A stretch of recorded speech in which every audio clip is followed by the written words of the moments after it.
Every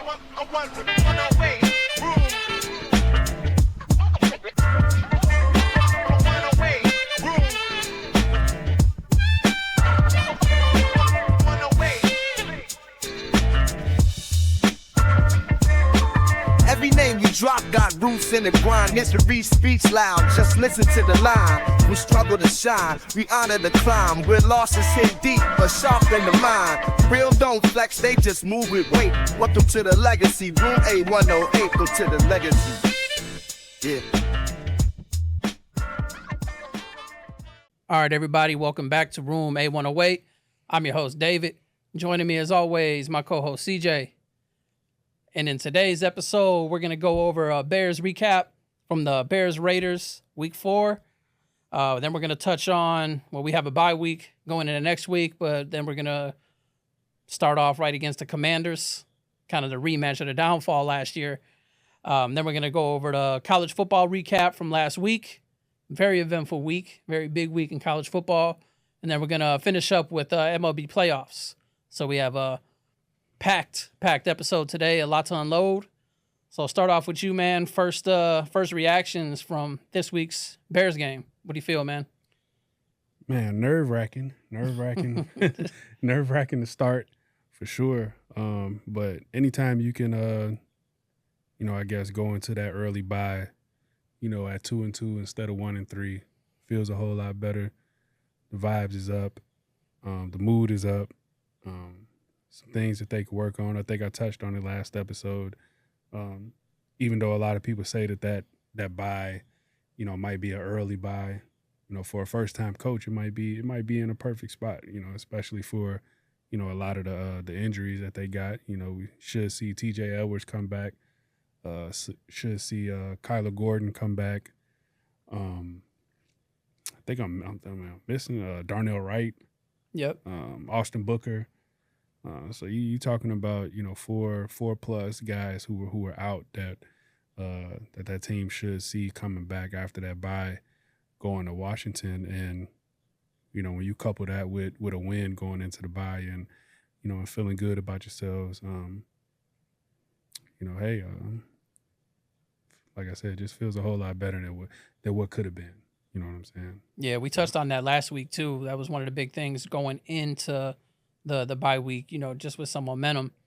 And even the way the game ended, you can kind of feel that momentum. For anybody who watched too, if you look at the reaction, just how hyped everybody was after that game. And, Ben giving that speech to everybody, talking about that was a character win, which it was. And I put up a post and I was just like, wow, did we actually win a game in the clutch? Like, we're used to being on the other end in those situations, especially, in recent memory. So for us to win the way we did, especially if you look at it, it really wasn't a pretty game at all. So offensively, we should have put up the same numbers that we did last week. So many missed opportunities. I don't know if the guys were out partying on the strip the night before, or maybe it's just that West Coast hangover early in the season. Or it just could be just growing pains still, trying to get acclimated with the new offense. But regardless, showing that we can win in these tough situations is a lot. So that's one thing in any sport, right? The biggest difference a lot of times between teams that are in the upper echelon and the lower echelon is being able to pull out close games. Doesn't matter what sport it is. If you're able to win tough, competitive games where it comes to the clutch, that's why we hold athletes that are so clutch in such high regards, because they're the ones that can close out and they kind of separate themselves just from the rest of the pack. So not saying at all. So please don't think I'm not saying we're in the upper echelon. I'm just saying we're trending in the right direction as far as being able to win close games, quote unquote, although just the first one. Just feels good to know we can pull one out. Like you said, injured, a lot of guys out. Number one DB out. Darnell Wright was out, who's probably, besides Tooney, our most consistent lineman out there. Although Ozzie didn't look bad, man. He didn't look bad. They had his stats up there. He gave up 2 pressures, and that's about it. So he didn't look bad. So it's good to know that depth kind of is stronger this year. That was one of our downfalls in the past. But it's a lot of optimism, still a lot of growing pains, still a long way to go early season. So, no, I'm with you, man. And it's just, we talk downstairs. It's a different feeling about this Commanders game now. Before, we were talking about our preseason predictions for this, and we were split. I predicted us to win just for the revenge factor, but I really didn't have too much confidence in that. But you had us losing, and you even said yourself now that might change a little bit. So what do you think? Yeah, we'll back up a little bit before we even get to next week's game. Yep. I think because something you said, triggered a thought. When I don't know if you had saw it or see it, Kevin Byard kind of spoke in the locker room after the game, and I think his quote was like something along the lines of, the book on the Bears was, we lose games like this. Yeah. Yep. And even like even you said, like, wow, did we actually win one of these? Like those are games that, if you follow the Bears or if you're a Bears fan, like the Bears found a way to lose those games in the last few years. So if you want to be, a team that has playoff aspirations, those are games that you got to find a way to win, especially on the road. And then, they always say handle your business at home and then split on the road, and you'll find your way into the playoffs. So for them to grind that out, man, and I let out an audible yell when that field goal was blocked, bro. I was sitting on the couch, I jumped off the couch.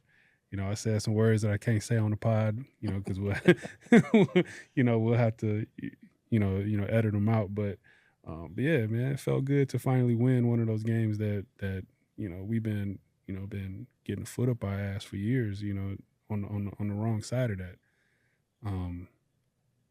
Ozzie, like you mentioned, it was good to see somebody that they drafted in the second round. We spoke on him, I think it was maybe like 2 episodes ago. We were talking about how, the draft, we weren't getting anything from, the first, 3 or 4 draft picks from this class so far. And it was good to see, obviously you hate to see somebody like Darnell Wright, who's supposed to be, a cornerstone on the line for the future, and he goes down, he's not able to play. But it was good to see somebody like him step up and play well. And once he was inserted into that spot, he played well.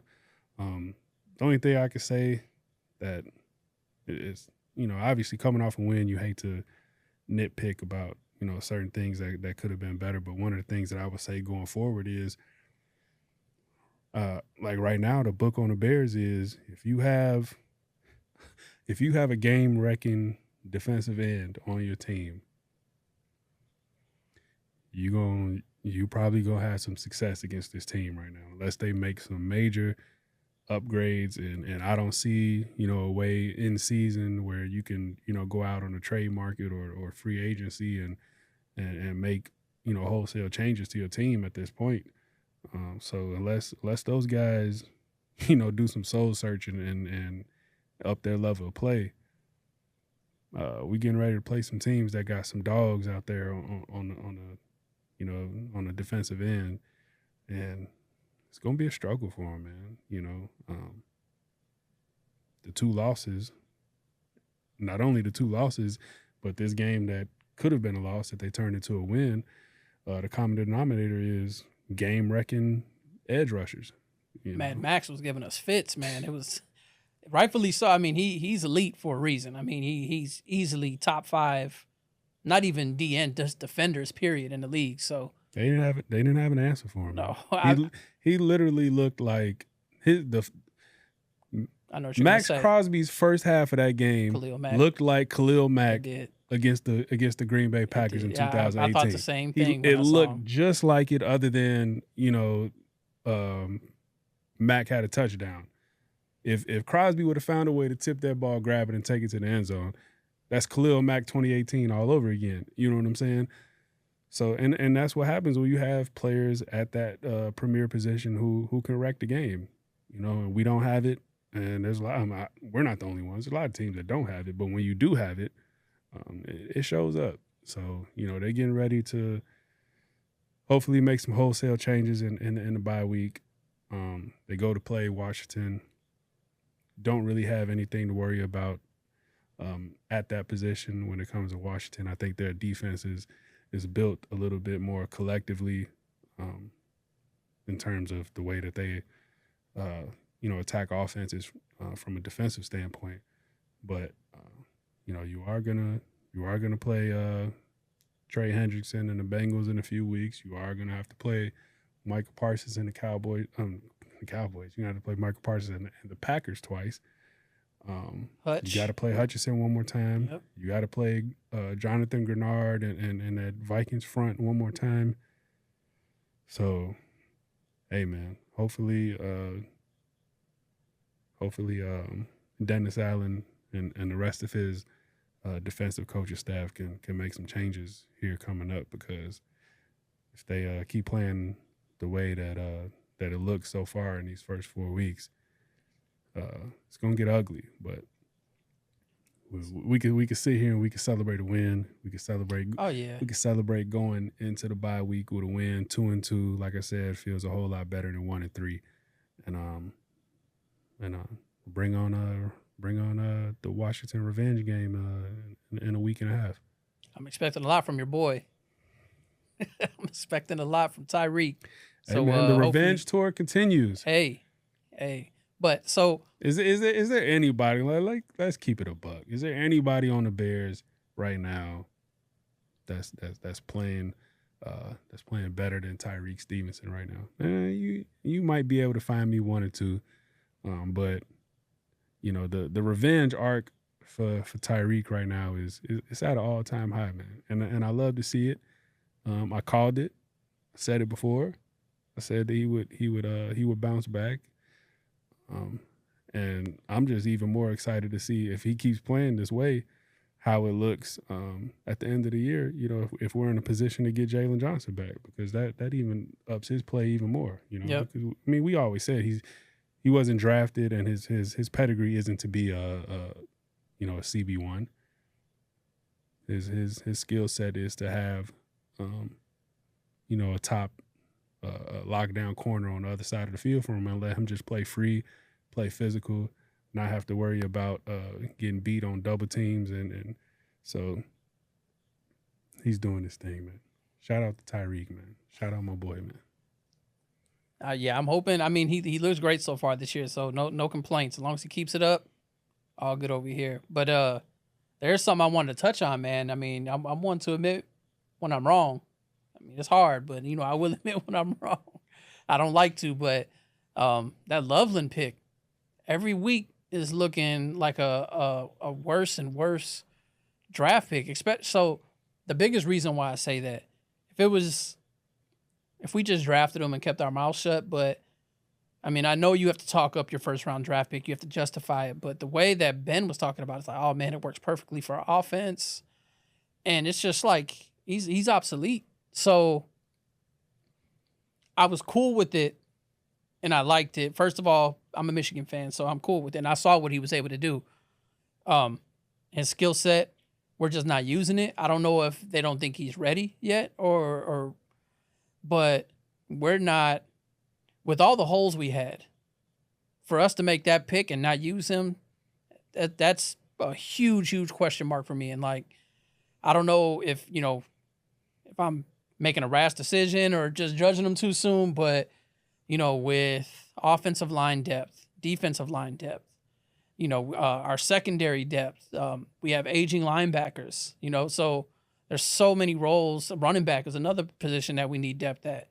So there's so many holes that we had. And then we address our first round draft pick with the tight end, which I was cool with at the time if we would use him in the manner that we said we were going to use him. But if we were just going to get somebody to warm the bench and not get any action, we could have drafted somebody like that in the 5th or 6th round. We didn't need that pick. So I have a huge question mark with that. And also something I want to touch on that we haven't touched on yet. I don't want to jump around because I do want your opinion on that. But I don't want to seem – I'm appreciative of how much better our offensive line looks this year. At this point last year, I think we had already given up 9 sacks in the season, or 9 or 10 sacks, I believe. Somewhere around there. It's floating, and we've only given up less than half of that now. So we've made dramatic steps as far as our pass protection. I think our run block is still a little suspect. I don't think we have that running back that kind of hits the gaps like our line is built to, but I know that's still a work in progress. But the biggest thing that worries me about our offensive line is our penalties. Our offensive line penalties have been just drive stoppers and drive killers. Every single time that we've seen our offensive line make either a false start, which is discipline related, like false start, that's easy. That's easily avoidable. And then it's a drive killer. We end up either punting or kicking a field goal. I mean, how many times do we have the ball first down on their 25 or first down on their 30-yard line because of a defensive turnover or interception or fumble, whatever it was, and we just walk away with a field goal? So many points were left on the board, just stupid penalties. So I would say those are my negative takeaways from the game. I still think I appreciate our defense's takeaway ability. It's reminiscent of kind of the 2000s Bears. You know, I'm not saying they're that good. I'm just saying that has little flashes of that, Peanut Tillman and that whole group. But we're still giving up way too many 20-plus yard plays and just long drives, and our defense just needs to get it together, especially when we start going against these elite level teams. Because if we're letting the Raiders get away with stuff like that, scares me what, when we start going against like the Ravens or we start the Bengals, although Bengals aren't going to have Burrow, but still, what's going to happen to our defense then. But I just want to know what's your opinion on that. So I mean, as far as Loveland, I think I mentioned it after the Detroit game, our episode right after the Detroit game. I said I was willing to give it to the bye to kind of revisit that pick and the subsequent picks after that. Burden since then has, emerged as to somebody who, you can build around and you can expect to make plays. Not even just, the touchdown and a couple of catches he made, but he's doing this thing, kickoff return wise. He's showing himself to be a factor. But I guess the jury is still out a little bit on Loveland because he was hurt and because he didn't play last game. But I think Cole Kmet did everything in his power this past game to show why they drafted Colston Loveland. Because it was probably Cole Kmet's worst game in a Bears uniform. Mm-hmm. Whether it was the drops, whether it was, I think he had like 2 or 3 false starts himself. Yep. It was not a good showing for Cole Kmet out there in Vegas. So I'm just hoping that, and I said, and there's no shot or no shade to Cole, but I even said it, online, like I can't wait until Colston Loveland is healthy and takes over as tight end 1.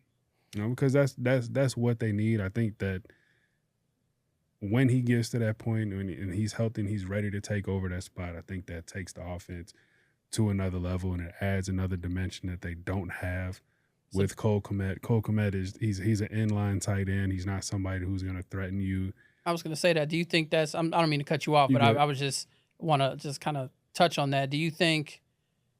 I mean, I know he played last game, but do you think he's still dealing with his injuries and stuff like that? That's why we haven't seen, or do you think? Because this is the only reason why I say that. Seeing him last year, I saw him used a lot, split out, playing the slot position and all that. We haven't used him like that.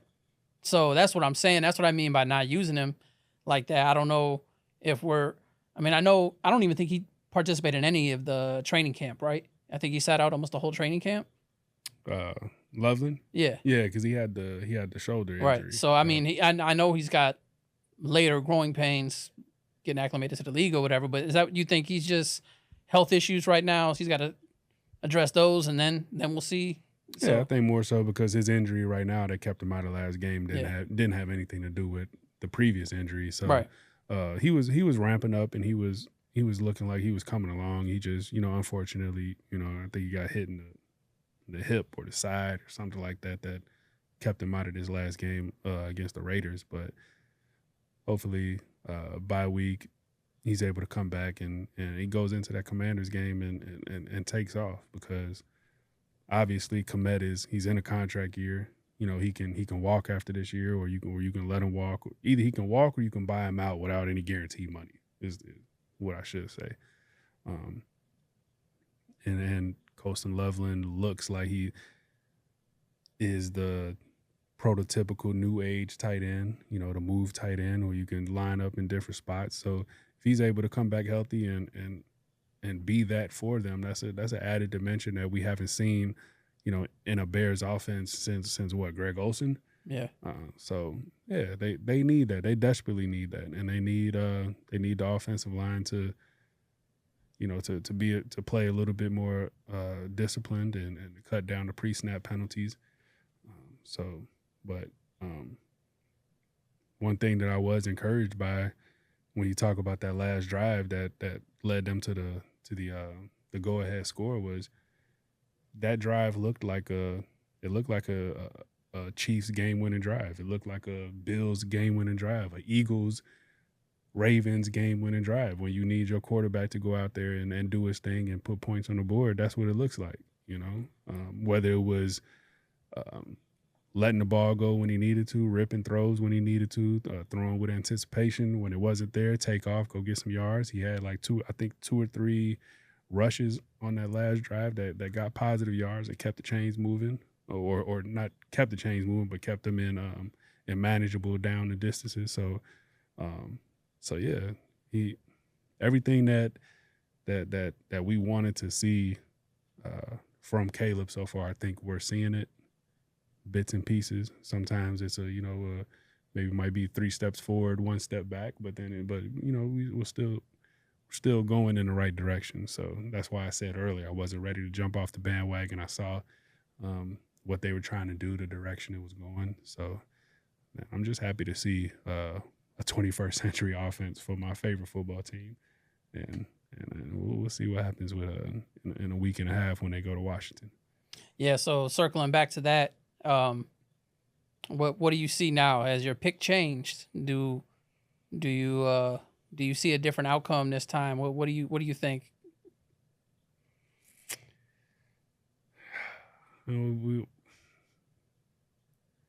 We'll be sitting here. We'll have another episode before they play that game.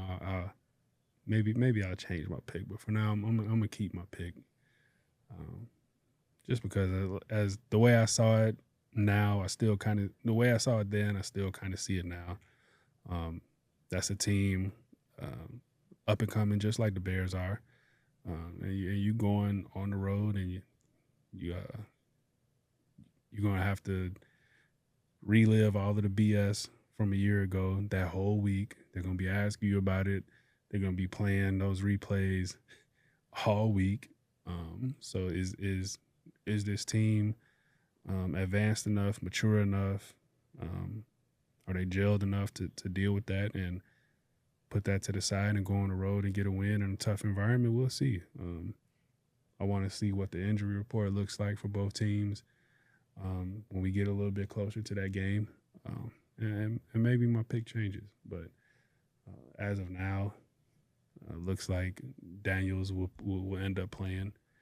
If he doesn't, I think that might change my pick drastically. But if he plays, and even if he comes back and everybody from the Bears comes back, I think I would still keep that as a close win for the Commanders at home. But we'll see, man. We'll see what happens in the next week or so, injury wise and all of that. Yeah. So another post that I put on Facebook, just to kind of piggyback on what you were talking about. Caleb is always most comfortable in no huddle. I mean, that's his happy place. I mean, that's what he's always been a part of. That's been his offensive scheme for I don't know how long, probably since high school. So those 2 minutes, he's comfortable, and you can tell he's super comfortable with it. So, and I made a statement on Facebook, and I had said one thing's for sure about Caleb: you can guarantee he's gonna drive his team downfield in the clutch.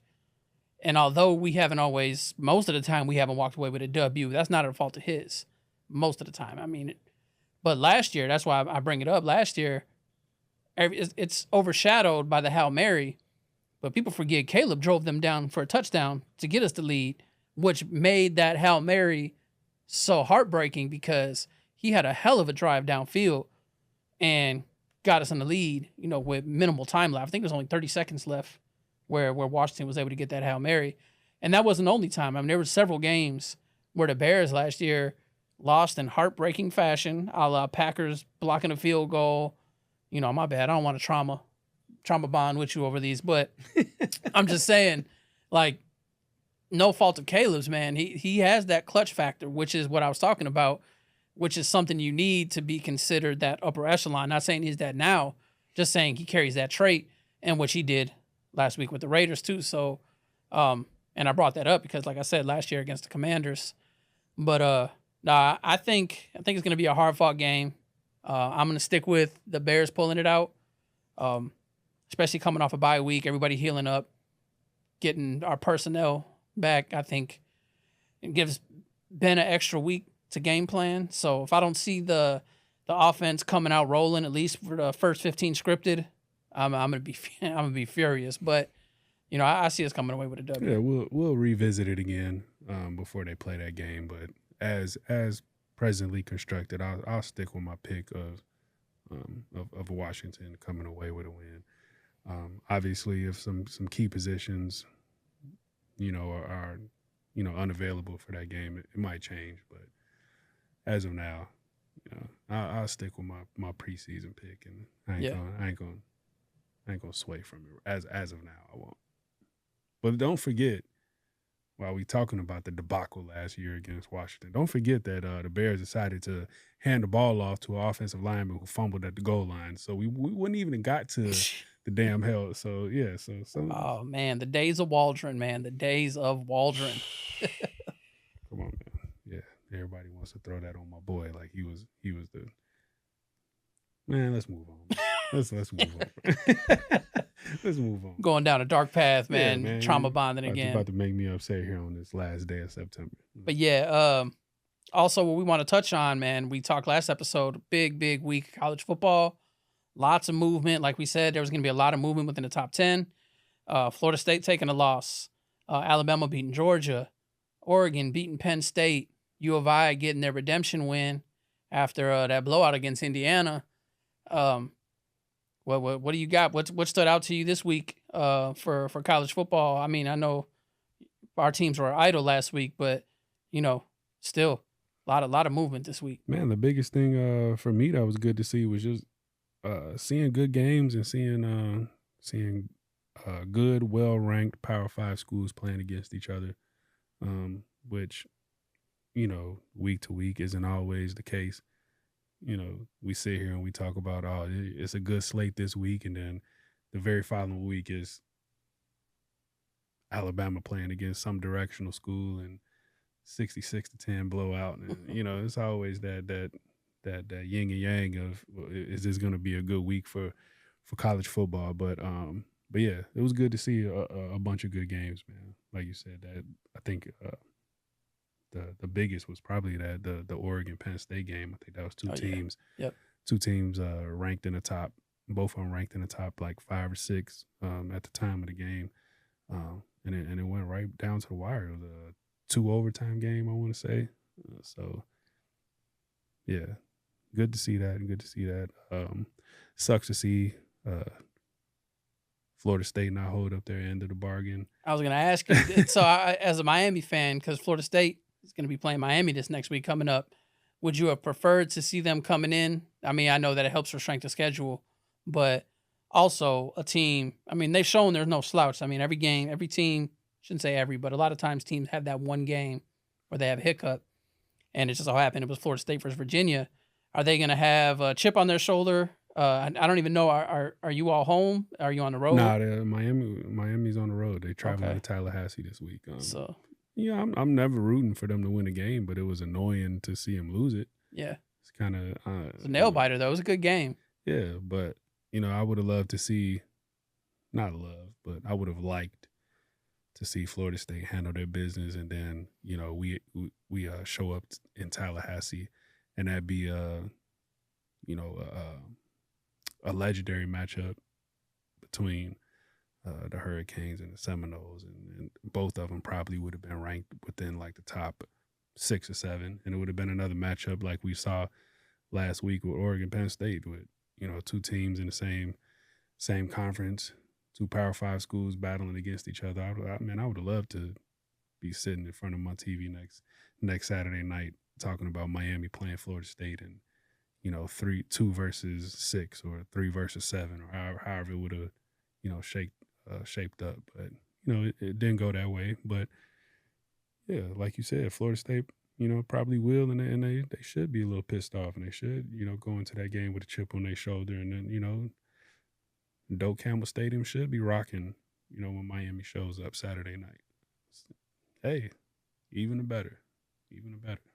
Yeah, they still going home with an L either way. So I really don't care.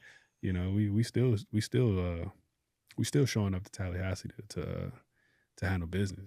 Whether they would have won or whether they would have lost, we wouldn't have made no difference. We still showing up, and we still doing our thing either way. Yeah, so this is probably going to be your toughest game on the schedule, right? I mean, I know thus far, but pretty much playing out. I mean, it's pretty much a two-dog race in the ACC. Yeah, it's this, and then as long as they handle their business through the rest of the schedule, it's this game, and then it's ACC championship game. And I mean, even that's the thing. If Florida State wouldn't have lost last week against Virginia, you're talking about 2 undefeated teams, and despite the outcome, those 2 teams still could have found a way to meet in the ACC championship game. But if and when Miami beats Florida State this weekend, that probably knocks Florida State out of the running for the ACC championship game, unless some craziness happens. But yeah, it is what it is. Still stand 10 toes down on Miami, ACC champions, national champions, Carson Beck, Heisman winner. Speaking into existence, right? You got to. It's just to speak on Michigan's behalf. Michigan will be hosting Wisconsin this week, coming off a bye. Sharon Moore is back in the driver's seat after good old Biff Poggi took over although he looked. I mean, it wasn't overly tough games, but he looked good. So Bryce Underwood looked good in those 2 games. Kind of let him play free, which was a lot better. So Wisconsin is not the team that I thought they would be this year. I think they're 500. I think they're like 2-2 or something like that. But so Michigan should walk away with the win this week. So I'm looking forward to that. See if we can kind of run the table with our only loss being to Oklahoma, and a rather easy schedule for Michigan this year, with the exception of Ohio State to finish the year as always. So we'll see. I figured this year would be on the bubble for a playoff. I predicted we would just miss the playoff by a game or 2. So we'll see. We'll see what happens there. 16.5-point favorites. Michigan? Yeah. Yeah, I don't like I said, I don't expect it to be a close game at all, especially being at home. But crazier things have happened in college, so we'll see. This isn't that team. Like, I'm not claiming this team is that year. This is not that year for us. Still very young, still in the transitional period. Sharon, his second year as a head coach, taking over for Harbaugh, kind of still recovering from the quote unquote scandal that people want to talk about. So we're at least a year or 2 away before being that upper echelon team again. I mean, we're still no slouch. I still would say Michigan is still top 5 Big Ten team, and that says a lot. Being in the Big Ten this year, you got Ohio State and Oregon, where I think 1 and 2 now, or is Miami number 2? Or I think there fluctuates between the 3 right there. Miami went into Saturday 2, but I think Oregon jumped them after that win against Penn State. So I think Oregon's 2 and Miami's 3. And then you got Ohio State, Oregon, Penn State, and Indiana all ranked ahead of Michigan. So, I mean, Big Ten they're top heavy this year for sure. But this week coming up, besides Florida State, Miami, it's another one of those kind of snoozer weeks where there's really not many good games. I think you had mentioned, I think Bama and Vanderbilt, but besides that, there's really no competitive games this week, at least as far as ranked teams going against each other. Yeah, no, So nothing within the top 25 to look forward to, like you said, other than Bama and Vanderbilt. A lot of the other teams, within the top 25 are playing cake matches. I don't know what other way to put it. Yeah, they're playing games that they should dog walk. It's just one of those weeks. Yeah. So also, what we kind of touched on last week, I always say your favorite time of year. We are in October. Well, as of today, we're filming on the last day of September, but by the time this episode releases, we'll be in October. Shout out Libra season. Hey, that's a pod for another day. If y'all ever want room A-108 to drift off of sports and get into the BS that is horoscopes and all of that, I'm here for that. Man, you don't believe that your livelihood is determined by when you're born in the year, and your life is predetermined by anybody that's making life Mercury retrograde, anybody making or whatever. life decisions and relationship compatibility off of when and where you were born. You need to grow up, bro. Yeah, man. That's what I would say. Stop all that laughing back there, Amber. The Libra in me disagrees with. No, I don't. I honestly don't even know. It's funny because people will. I don't want to go too far off in the tangent, but it's funny you bring it up. People will be like, "Oh, the compatibility of so and so." I'm like, man, I don't know. I don't even know. When someone says their sign, I got to look up the dates. I don't know which day. I know my sign and I know my date. That's about it. But I'm a Libra, so Libras are going to be the best just because it's the default. So that's why I claim that. I don't even have a sign, bro. I'm a human. That's what I am. I got a day I was born. I got a father and a mother and some siblings and a wife and some kids. I'm a human. I ain't even got no sign, bro. I'm me. Your sign is just a stick figure of a person. That's your sign, man. Yeah, there you go, man. But no, circling back, man. So we done got way off topic. Way off topic, man. Roommate 108 sidebar. Yeah, sidebar, man. Who wanna sponsor our sidebars when we get off subject? Yeah, no. All horoscope advertisers, go through us. We got you. No. Compliments to CJ. We're not doing that. So. Retrograde, man. We're in retrograde today.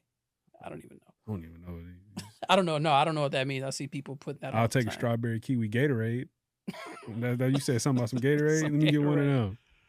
Get that strawberry kiwi Gatorade. But yeah, back to the topics, man. This is what happens when you want to talk about baseball. This is what happens. You start getting like this, bro. That was all. You hate baseball that much, bro? That was you, man. I was trying to bring. I just said shout out to the Libras, man. That was you. You had to go on your tangent of. This is how you do my favorite sport. You're bro. anti, man. Man, look at this guy. All right, man. I got you. Make horoscopes great again, man. All right, man. Circle back. So we gotta touch on MLB playoffs.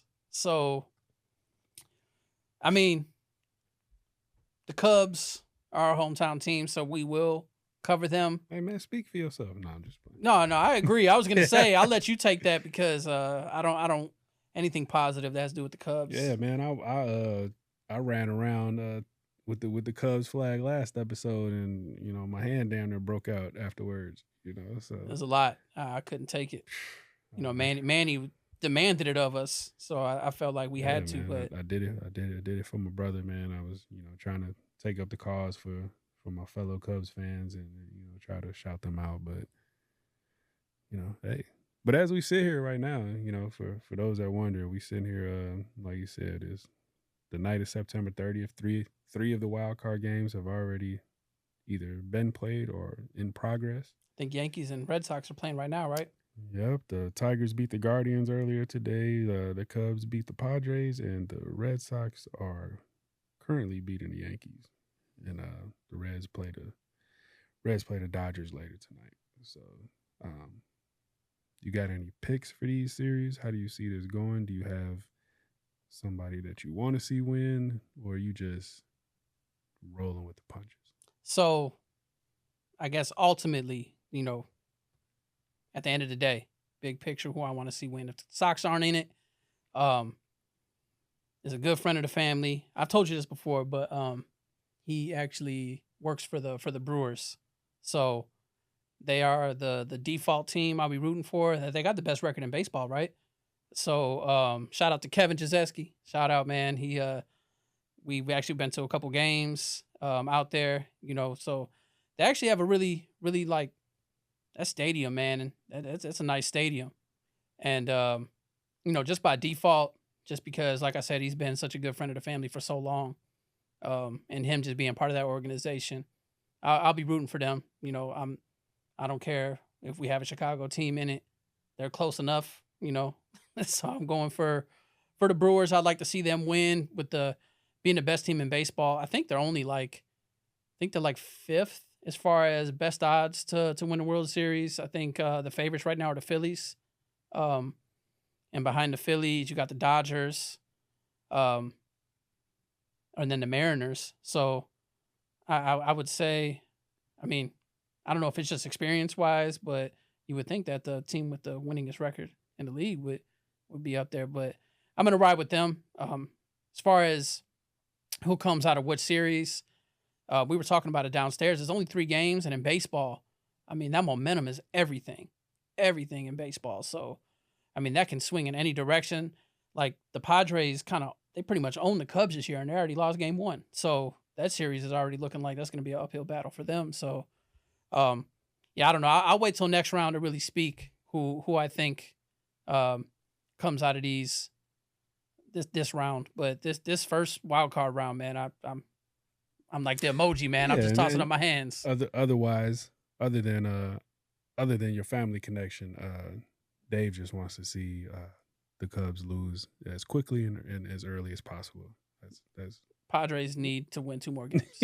That's what needs to happen, and I'll be happy. Yeah, and going into this, I had my way too early World Series prediction was Padres versus Red Sox. Not really looking all that good right now. Padres dropped that game 1 earlier today, but hey, there's still life. But it was on the road. It was in Chicago, right? Yeah. So how does that work out? Is it 1-1-1? Yeah. Okay. So they'll play game 2 out in San Diego, and then if they win, they'll come back for game 3 here in Chicago. That's an insane traveling schedule, just bouncing back and forth from Midwest to the West Coast. Ooh. Yeah. So we'll see, man. We'll see how that goes. But what about now? Who do you if you had to make your prediction now? I still stick with it. Because the Padres they have all the firepower to get it done. They can easily win 2 games in a row. It's not. You think they'll win it? Is that that's who you're taking? Yeah, I'm still gonna ride with them. As long as they beat the Cubs, man, this round is the important one. They got to win this round, man. But I'll be tuning in for sure. Like I said, I'm not, admittedly so, the casual baseball fan, but I love playoff baseball. That's the one time where I can know nothing about either team and just watch, and it's a different game. Like, honestly, if you watch playoff baseball compared to what you see during the regular season, it's 2 totally different games. They're just not even, the tempo isn't the same. Like, every pitch matters, every hit matters, everything. It's just a totally different game, man. And it's addictive to watch. I got to admit, it's going to be hard, man, because I don't want to say it, but I did want them to lose. But even like the Cubs on their run to the championship finally, to the World Series, those games were insanely entertaining, man. They had great games. That game 7 was insane. I can't remember. Maybe you know better than me, but how many times have you seen a Game 7 World Series going to extra innings? Is that the only time you've ever seen it? I can't remember off the top of my head. I can't remember too many Game 7 World Series in general. But for it to go in extra innings, that was insane. Like, feeling all right? You breaking out a little bit? Yeah, man. My voice hurts. My voice hurts, man. You giving the Cubs a little bit of. I'm not giving the Cubs. I'm giving baseball the credit. I'm giving baseball as soon as the credit that you giving baseball credit and got the Cubs associated with, they're in it by default. You're starting to look a little different. Okay, So here, eyes starting to droop a little bit. Let's bring it Like back. you're sweating a little bit. let's bring it back to where I'm comfortable. So this is why I always say I'm cool with it because we didn't get those entertaining games in 05. Because those games were over with before they started. What did they have? One loss the whole series, right? Yeah, one loss. Yeah, that's no against entertaining the Angels games. in the ALCS. We didn't have time for entertaining games. We handled business and we're out of there. All these entertaining games are for vagabonds, man. So we was out there handling business. Yeah, that's why people were like, oh, the 2016 Cubs could have beat the 05 White Sox. I'm like, Knock it off. 05 White Sox are one of the best playoff runs I've ever seen in my life. And I think that's why they get the shade and the disrespect that they get, because they made it look so easy. It was so like kind of like anticlimactic. Just going 11-1 in a postseason run, that'll probably never be duplicated ever again. There's so much that went into their World Series run that you'll probably never see again. Whether it was going 11-1, whether it was having a series where you had 4 starting pitchers have complete games back to back to back, like you'll never see some of that stuff again, man. And even even regular season, besides September, because September they started to take a dip. If you remember, it wasn't even anything dramatic, but it just wasn't. They were the first. So they were the first team to they were the first team to 10 wins, first team to 20, and I think they ended up with wasn't 100, but they got to 90.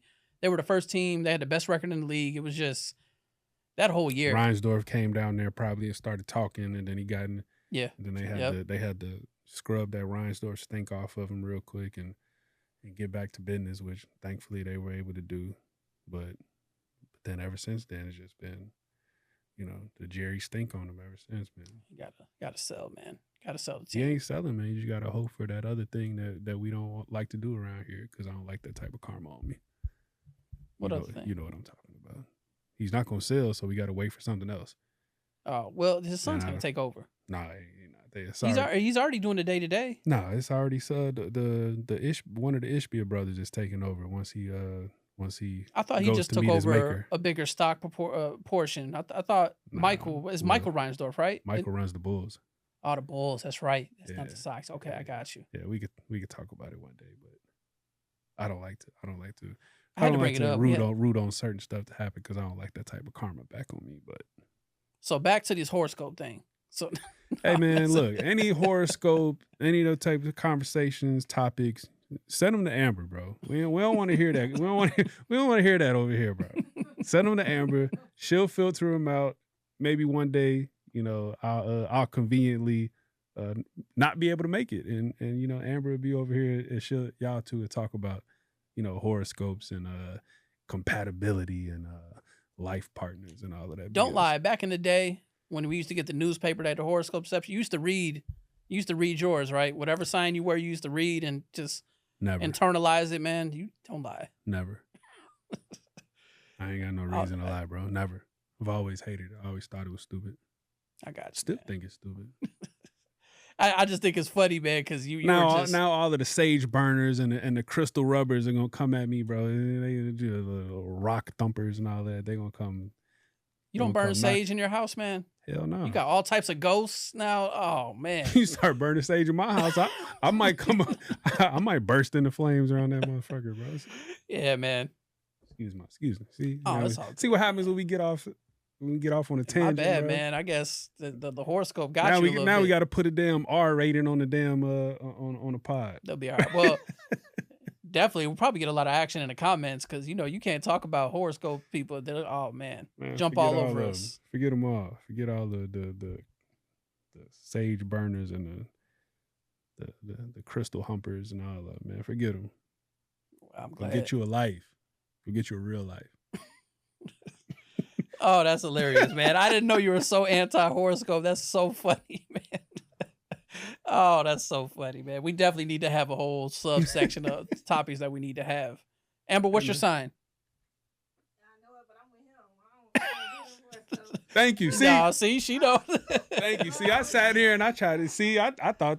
See, I learned more about Amber. I ain't asking if you believed in it, Amber. I just said what your sign. She said I'm with him. She said I ain't trying to play that. I don't even. I just know what I'm a Libra because of my day. I didn't say that I just said I'm a Libra. Dang. So now I'm like the Antichrist now because I know my sign. You solo. You out here by yourself, That's bro. That's messed up, man. Me and Amber out here. We fighting a good fight against all you heathens.